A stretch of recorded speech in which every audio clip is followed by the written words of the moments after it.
Hi, I'm Joann Hummel, outreach pastor and one of the teaching pastors here at Bent Tree. And I'd love to welcome you to the book of Joshua and kind of give you a preview of what you're about to expect. Joshua begins a section of the Old Testament that we call the historical books. And Joshua recounts the time period in the history of Israel where the people go in to conquer and take the land that God promised to Abraham way back in the book of Genesis.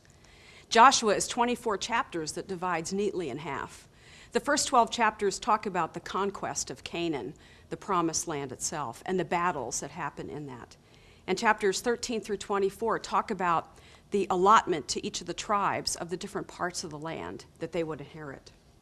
But what I really want to share with you are the things that are in the book of Joshua, the surprises that await you. First, the book of Joshua to me is all about action and adventure. They're about to go into the promised land at the beginning of the book, and the swollen Jordan River stands in their way. And God commands them to step their feet in the middle of the Jordan River, and at the stepping into the Jordan River, it parts, just like the Red Sea in the book of Exodus.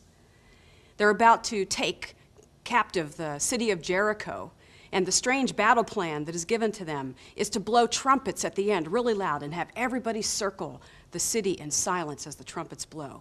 And when they do, the walls fall flat. It's amazing stuff. There's victory at the city of Ai later on in the book, and there's an amazing worship service on the top of Mount Ebal where the people are singing and praising God. And then there's Joshua's touching farewell at the end of the book with the phrase that we all know that probably hangs outside your house. As for me and my house, we will serve the Lord. There's great characters in the book of Joshua too. Let me mention 4 of them. Joshua, obviously, is Moses' protege. He's the military leader. And do you know his name means God is salvation? Caleb is his buddy. He's a valiant soldier, and he fights until he should turn in his Social Security card. He's really old when he finishes his battle, and in the process, he raises 4 valiant daughters that carry on his name. There's Rahab, the prostitute or saloon keeper from Jericho, who turns from her pagan ways and her family to faith in the living God and eventually ends up in the lineage of Jesus himself. And then there's a strange figure called the captain of the Lord of hosts that appears to Joshua in chapter 4. And Joshua falls down and worships him because he realizes he's a heavenly visitor come to deliver heavenly battle plans for the Battle of Jericho. The book is also full of triumph and trial. And this is seen in 2 repeating phrases you'll find in the book. The first repeating phrase is, "And it shall come to pass." That's in chapters 1 through 12. As the people turn to God and trust him, God keeps bringing to pass victory after victory after victory.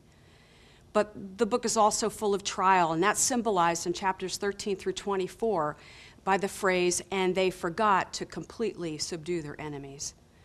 And this is symbolic of the people settling comfortably among their pagan neighbors and deciding to not rouse them out of the land as God commanded.